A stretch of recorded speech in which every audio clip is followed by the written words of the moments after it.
A guerra começou. Agora não mais entre Hamas e Israel, já que o Hamas é um grupo isolado, não reconhecido pelas principais nações do país, mas sim entre o Hezbollah, um partido político, uma milícia, que faz parte da organização política do Líbano, um país que conta com grande apoio e reconhecimento da comunidade internacional, extremamente mais poderoso. O Hezbollah disparou 150 foguetes contra Israel, pegando inclusive em pontos estratégicos, e Israel atacou Beirute, derrubando um prédio e matando a principal ou uma das principais lideranças da organização.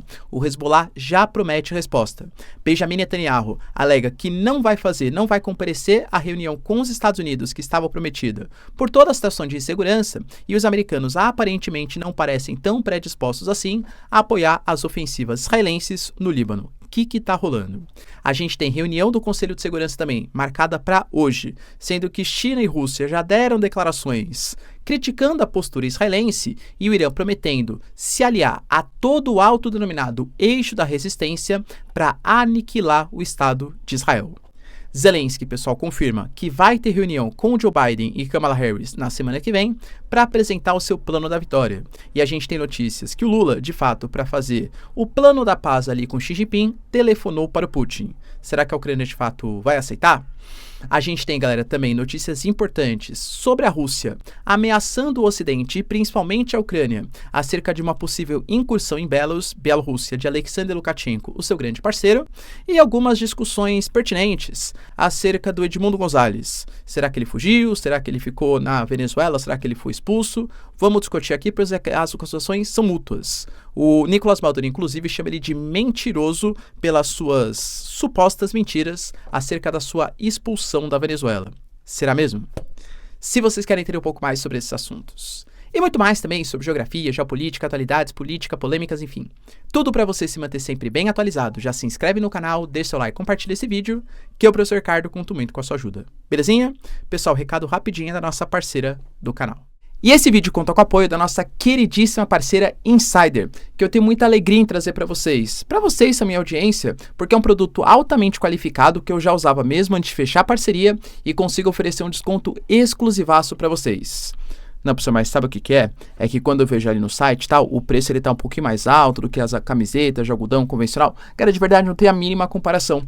Não, professor, mas é que você não tá pensando. Eu uso algodão premium. Cara, independente do algodão que seja, tá? A gente tá falando de um algodão que ele desbota muito mais fácil. A gola ele esgarça. O custo-benefício, independente de qual algodão seja, ele é muito pior.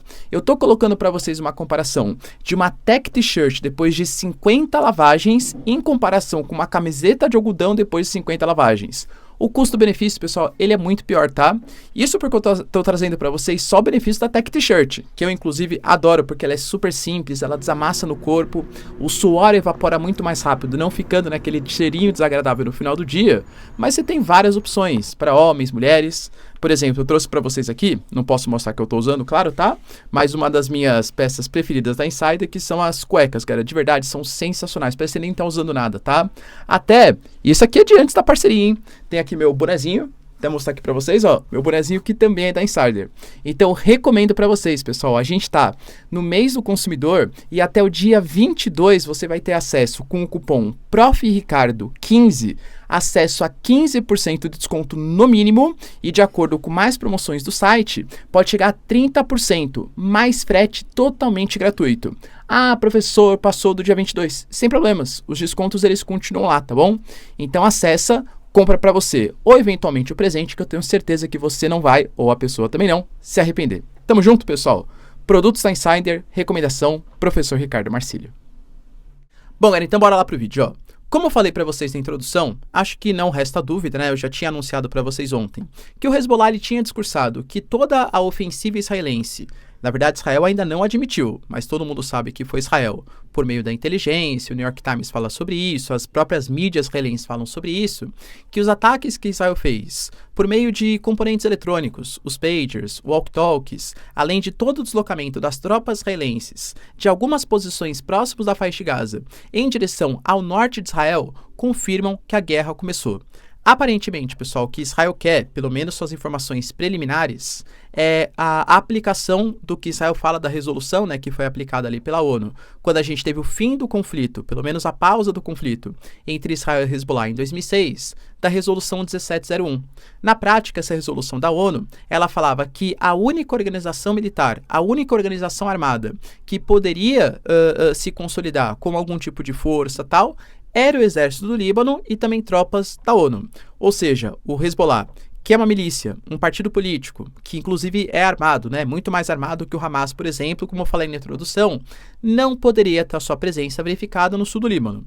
Agora, convenhamos que Israel continuou atacando, fazendo ataques contra o sul do Líbano, e convenhamos também que o Líbano também não respeitou as suas deliberações, porque talvez o Hezbollah esteja hoje mais forte do que inclusive estava em meados de 2006, quando teve a resolução, a assinatura ali do documento da ONU. Então, é guerra. Com tudo isso acontecendo, a gente teve, pessoal, o Hezbollah anunciando como uma resposta às explosões dos pagers, walkie-talkies, enfim, que eles falam que não abalaram a infraestrutura do Hezbollah, mas mereceria algum tipo de resposta. O Hezbollah disparou 150 foguetes. Inclusive, um dos mais famosos aí, que são os Katyusha, que eles foram produzidos pela antiga União Soviética e, segundo as deliberações do Líbano, têm capacidade de escapar dos principais sistemas de defesa aérea de Israel. Segundo o Líbano, nos ataques que foram feitos, eles conseguiram inclusive pegar um deles, né, porque foram em 7 ataques diferentes. Em um desses ataques, um dos foguetes, atingiu o centro de inteligência do norte do país. Israel, por enquanto, não confirma essas afirmações. Mas Israel respondeu às ações. Na verdade, respondeu à resposta, né? Enfim, é difícil saber quem exatamente começou todo esse conflito, não do ponto de vista ético e moral, mas do ponto de vista de disparos, tá? E a gente teve Israel confirmando que fez ataques e bombardeou Beirute. Aliás, ontem a gente teve caças israelenses, enquanto o próprio Nasrallah, que é o líder do Hezbollah, estava dando um pronunciamento da situação de guerra e tal, Israel pegou caças e começou a sobrevoar Beirute, mostrando que Israel é mais poderoso que o Hezbollah e, se quiser, controla todo o espaço aéreo do país. Nesses ataques hoje que Israel fez, eles tiveram como principal alvo comandantes do Hezbollah. Só que um dos prédios que eles atacaram, um dos locais que eles atacaram, caiu o prédio inteiro, galera. Então, assim, os números, de novo, eles são preliminares, mas a gente fala em pelo menos 12 mortos e mais de 60 feridos. O Hezbollah, o Líbano, fala em ataques deliberados contra civis, contra crianças, não só contra membros do Hezbollah. E pensando, galera, que um prédio caiu, a não ser que todo o prédio tivesse ocupado por membros do Hezbollah, é natural você pensar que, de fato, tivemos sim perdas civis, inclusive de crianças. Israel colocou que 10 comandantes eles vieram a óbito, sendo que o Ibrahim Akil, talvez a principal referência desses ataques, que era colocado como número 3 ou número 2 do Hezbollah, ele também faleceu, também veio a óbito. O Ibrahim Akil, ele foi conhecido, um atuante de décadas aí, tá? Como uma das lideranças do Hezbollah.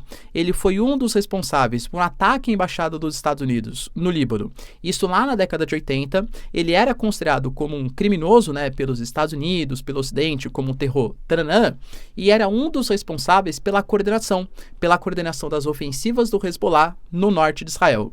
Vai lembrar, pessoal, que desde o dia 7 de outubro, quando começou a guerra Israel-Hamas, depois da Operação Tempestade Al-Aqsa, enfim, o Hezbollah também começou a realizar disparos no norte de Israel. Os números oficiais, eles falam em 60 mil a 80 mil deslocados do norte de Israel. E, além da aplicação da resolução 1701, ou seja, o Hezbollah não pode existir no sul do Líbano, a Israel também pede e coloca como seu principal objetivo a volta daqueles que foram deslocados em direção ao norte de Israel. Vai lembrar, pessoal, que a gente teve o próprio Líbano condenando as ações israelenses. Porque isso é um ponto importante também, tá? O Hezbollah não é o Líbano e o Líbano não é o Hezbollah. O Hezbollah, ele é uma milícia, um grupo armado que se transformou num partido político com o passar do tempo, que ele surge em resposta à ofensiva israelense no sul do Líbano, lá na década de 80, no momento da Guerra Civil do Líbano ou na Operação Paz na Galileia, com amplo apoio dos iranianos. Desde então, eles conseguiram de fato resistir a algumas ações ofensivas israelenses e ganharam moral com parte da população do sul do Líbano, principalmente, claro, aqueles xiitas que não colaboram, né, que não gostam muito da postura israelense no sul do país. O Hezbollah, então, passou a ser um grupo armado, se fortaleceu, tudo tal. Hoje conta, galera, com dezenas, centenas de milhares de combatentes e com equipamentos muito mais modernos do que o Hamas. Há uma diferença gritante entre Hamas e Hezbollah. Mas vale lembrar também, galera, que há uma diferença gritante entre Hezbollah e Israel. Tenham plena noção disso, tá? Mas enfim, o Líbano como um todo tem disputas também com Israel, territoriais, áreas de pesca, fazenda Shiba, mas galera, convenhamos que é muito menos do que o Hezbollah. Só que quando Israel faz ataques, por exemplo, no Líbano, seja com os walkie-talkies, seja com os pagers, seja com os mísseis que foram disparados, não é só contra o Hezbollah, mas também contra Beirute, que é a capital do Líbano, entende? Então o Líbano colocou que, nesse momento, Israel não se importa com questões legais ou questões morais, e por isso exige algum tipo de resposta. Vale lembrar, pessoal, que está convocado para hoje uma reunião, inclusive quem convocou foi a Argélia, em nome do Líbano, a pedido do Líbano, uma reunião do Conselho de Segurança da ONU, para discutir a postura israelense, porque o Líbano considera que os ataques que foram feitos a partir da explosão de pagers, de walkie-talkies, utilizando artefatos civis para realizar as explosões, isso é um terror involuntário. Você está usando o homem bom, enfim, né, de maneira involuntária, e isso é um crime de guerra. Por isso pede algum tipo de punição contra Israel. Por enquanto, das posições oficiais, a gente vai ter que aguardar, né, as declarações dos outros países. Mas a gente teve, por exemplo, pessoal, a Rússia falando que está preocupada com a escalada do Líbano. Porque, segundo a Maria Zakharova, a gente teve no dia 19 ataques maciços contra o Líbano e chamou o que Israel fez no dia 18 e 17, que foi a explosão, primeiro dos pagers, depois dos walkie-talkies, de atentado terror. Ou seja, pode ser que essa seja a posição da Rússia, que é um membro do Conselho de Segurança Permanente, mas que isso se espalhe para outros países. Porque, de novo, os países veem a relação de Estado com Israel, os países ocidentais, como benéfica. Reino Unido, França, Estados Unidos, com toda certeza. Mas, por exemplo, esse final de semana, a gente tem uma viagem do Benjamin Netanyahu. Ele cancelou a viagem por encontro com os Estados Unidos. Ele cancelou a viagem, muito possivelmente pela pressão que sofreria dos Estados Unidos e também por conta de toda a situação de tensão que está no Oriente Médio. A gente teve, pessoal, os Estados Unidos recomendando que os seus cidadãos abandonem o país. Ao mesmo tempo, os Estados Unidos anunciou que não apoia as ações ofensivas israelenses. Fala que está do lado de Israel para combater possíveis atentados terror que possam acontecer contra o país, mas que uma possível escalada, uma possível ação ofensiva de Israel no Líbano poderia colocar o Líbano, o Oriente Médio, numa situação de extrema tensão. Vale lembrar, pessoal, que eu não acho que isso seja uma defesa dos Estados Unidos contra o Líbano, mas sim uma preocupação gritante que o governo Biden e a Kamala Harris, por consequência, claro, têm de perder o eleitorado islâmico, super importante em regiões estratégicas, como Michigan, por exemplo, entende? Então há uma preocupação em convencer o eleitorado islâmico que os democratas eles conseguem negociar com os islâmicos e com os judeus. E eu vou falar, inclusive, no vídeo daqui a pouquinho, que o Trump também tem essa preocupação. A preocupação religiosa é grande nos Estados Unidos.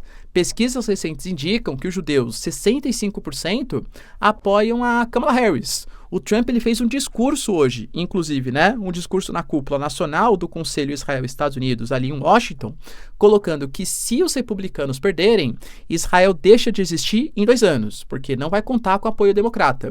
E falou que coloca a culpa também nos judeus.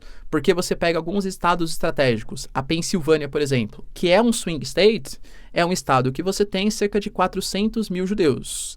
Sendo, galera, que na última eleição, o Biden venceu na Pensilvânia por 81 mil votos. Só que nas últimas eleições, o Trump teve do voto dos judeus cerca de 30% a 35%. O Trump, né? Mais ou menos aí a mesma proporção que teria nessas eleições. E ele alega que se todos os judeus tivessem consciência, segundo o que ele considera como consciência, claro, ele teria vencido as eleições. E nesse momento também. Ou seja, votar na Kamala Harris ou votar no Biden é pedir a eliminação do Estado de Israel. Então essa briga entre islamismo e judaísmo é importante. E o Biden e a Kamala Harris sabem disso, que eles têm que demonstrar um certo apoio ao Líbano, aos palestinos, mas sem perder apoio também dos judeus, que são importantes principalmente nos swing states, vide, por exemplo, o caso da Pensilvânia, tá? É uma artimanha complicada. Tanto que por isso que os Estados Unidos anunciaram que eles apoiam as ações defensivas, mas não as possíveis ações ofensivas de Israel. E dentro de todo esse contexto, a gente ainda teve, pessoal, outra questão complicada, que foram as declarações do Irã. O Irã, a partir do general comandante do Corpo de Guardiões da Revolução Islâmica, anunciou, galera, que a resposta do Irã, e não só do Irã, mas a resposta de todo o eixo da resistência vai ser coordenada para eliminar, para aniquilar o Estado de Israel. Quando eu falo para vocês o autodenominado eixo da resistência, é um grupo de países formados por Irã, membros do Paquistão, membros do Iraque, parte do Iêmen, né? Os Houthis, por exemplo, o Hezbollah no Líbano, o Hamas, a Jihad Islâmica na faixa de Gaza. Todos esses grupos, a Síria de Bashar al-Assad, todos esses grupos são contrários à postura americana e à interferência do Ocidente no Oriente Médio, principalmente simbolizado pela figura do Estado de Israel.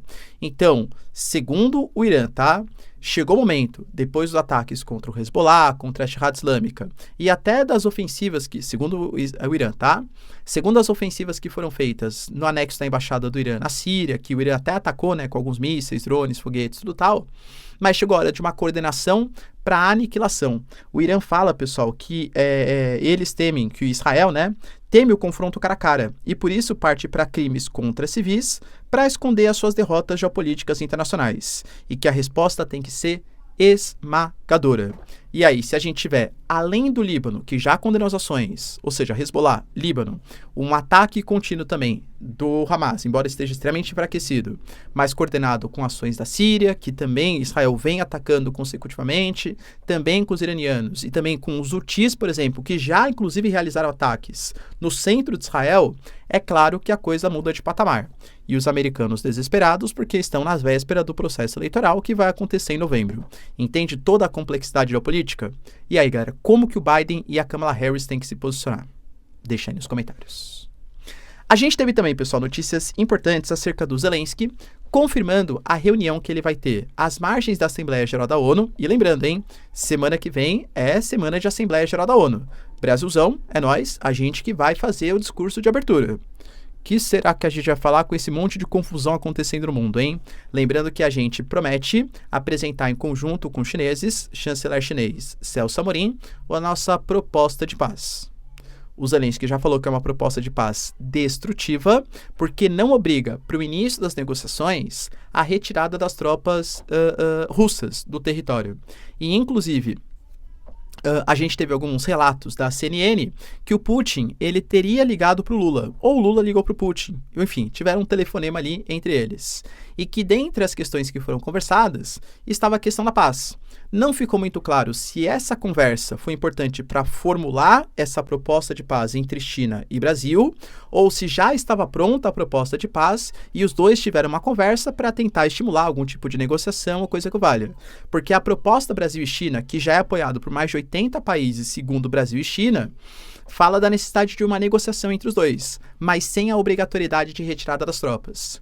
Já o Zelensky, que nessa reunião vai apresentar o seu plano da vitória, ele não falou ainda, não deu grandes adiantamentos de como que vai ser esse plano da vitória, mas se a gente pegar a referência do que ele já falou e apresentou no passado, e ele falou que o plano da vitória é baseado em algumas tentativas de acordo lá de 2022, pedia na época que para início de negociação a Rússia tem que tirar todas as tropas das áreas invadidas, das áreas ocupadas. Fala também, pessoal, da importância da Rússia ressarcir possíveis danos da Ucrânia e fala também sobre a retomada das fronteiras, que voltaria a ser o que era no fim da União Soviética. Ou seja, Zaporizhia, Lugansk, Donetsk, Kherson e até mesmo a Crimeia, que foi invadida lá em 2014, deveria ser devolvida para os ucranianos. Você acha que o Putin aceita esse tipo de proposta? Deixa aí nos comentários. A gente teve também, pessoal, notícias importantes acerca da Rússia, mais uma vez fazendo ameaças. Não bastasse as ameaças que Zakharova, Peskov, Sergei Lavrov e o próprio Putin fizeram, a possível concessão de armas de mísseis de longo alcance em direção à Ucrânia para serem usados nas profundezas, numa tática de ataque contra os russos. Inclusive, a OTAN, o próprio Parlamento Europeu falou que concorda. O Stoltenberg falou que, imagina, você acha que o Putin vai considerar isso uma linha vermelha? A gente já ultrapassou tantas linhas vermelhas e o Putin não fez nada. Tá dando uma certa descredibilizada. Agora foi a vez de mais uma ameaça, agora contra a Belarus, contra a Bielorrússia. O Alexander Lukashenko é um grande aliado do Putin. Inclusive, no ano passado, a gente teve a transferência de sistemas de mísseis com ogivas nucleares, os Iskanders, em direção a Belarus, em direção à Bielorrússia. Ou seja, hoje Belarus é um país que tem as suas armas nucleares. E, como eu falei, é um grande aliado do Putin. Segundo Alexander Lukashenko, até baseado no que a Ucrânia fez em Kursk, que invadiu o território russo, o Alexander Lukashenko fala que cada vez mais os drones ucranianos estão invadindo o espaço aéreo de Belarus e que há uma concentração militar excessiva nas fronteiras com a Ucrânia, colocando inclusive, cara, que isso pode gerar consequências gravíssimas. Como Belarus tem um exército muito fraco comparado a um exército ucraniano, ainda mais com o apoio da OTAN, precisaria contar com a ajuda da Rússia. E aparentemente, pelas declarações do Putin, isso vai acontecer. O Putin fez críticas, colocando, pessoal, que consequências graves acontecerão se a Ucrânia continuar fazendo suas movimentações provocativas na fronteira com Belarus. Vale lembrar que a fronteira de Belarus com Polônia, com os países bálticos, com Kaliningrado, corredor Suwałki, é uma das regiões mais tensas do planeta. Claro que essa não é a fronteira exatamente entre Belarus e Ucrânia, mas a fronteira entre outros países que também pode dar algum pano para manga. Belarus é um país muito estratégico nesse momento do conflito. E para finalizar, pessoal, a gente falou no vídeo de ontem que o Edmundo Gonzalez, ele tinha dado uma declaração polêmica, porque eu citei para vocês, né? O Edmundo Gonzalez, ele estava na Embaixada da Espanha, pelo menos é isso que a mídia dá a entender, e aí, de repente, ele teve uma negociação com alguns líderes, com a vice-presidente, com o presidente do parlamento ali da Venezuela, e ele decidiu que ele ia fugir do país, que ele ia sair do país como um exilado. Você pode levar a narrativa na cabeça, professor, é porque é importante ele estar fora da Venezuela para não ser preso, ele tem família, pô, coisa importante, né? Talvez eu também pensaria na minha família em primeiro lugar. E ele fala que é importante para colocar, por exemplo, conseguir estabelecer algum tipo de negociação com a comunidade internacional. Mas na minha concepção, como luta política, enfraquece o movimento. Pô, se o cara que foi eleito, o representante da oposição, fugiu do país, meio que enfraquece, entende? E eu acho que o Edmundo Gonzalez percebeu isso, que não pegou muito bem frente aos seus partidários ali. Embora a Maria Corina Machado tenha falado que não tem problema, que ele realmente tem que lutar lá fora, na minha é muito mais declarações políticas, para ver se convence que o Edmundo Gonzalez não deu uma, enfim, né? Não é amedrontada, mas assim, não abandonou a causa, de lutar dentro da Venezuela para a retomada do poder, que é o que a oposição considera que ele é o presidente do país. E ele falou que, na verdade, ele foi coagido a assinar um documento. A gente tem foto mostrando, tá? Ele na Embaixada da Espanha, assinando o documento, se reconhecendo as eleições da Venezuela e colocando ele como exilado. Segundo ele, ele foi coagido a fazer isso, ele foi ameaçado, não citando exatamente qual ameaça, mas colocando que ele é um cara da paz, que ele queria uma pacificação na Venezuela e que ele sabia que a sua estadia na Venezuela, mesmo da embaixada da Ucrânia, onde possivelmente nada aconteceria contra ele, porque senão seria um grave problema diplomático, mesmo assim era importante ele lutar fora do país. O Nicolás Maduro, galera, foi assim, ferrenho, e falou que o Edmundo Gonzalez, na verdade, estava pedindo clemência para sair da Venezuela, que ele aceitou a decisão do tribunal venezuelano para ir para a Espanha, e segundo o presidente do parlamento venezuelano, tem até vídeo e áudio pedindo, com ele implorando para ir em direção à Espanha. Quem tá falando a verdade? Quem não tá? Eu não sei. Mas como eu falei para vocês, se o objetivo era a derrubada do Maduro, acho que o principal líder da oposição, o cara que foi eleito segundo as atas da oposição mostradas nos sites aí da oposição, enfraquece o movimento. Você concorda com a minha opinião? Deixa aí nos comentários, quero saber sua opinião. No mais, pessoal, se vocês curtiram o vídeo, tamo junto, beijos, abraços e tchau, tchau.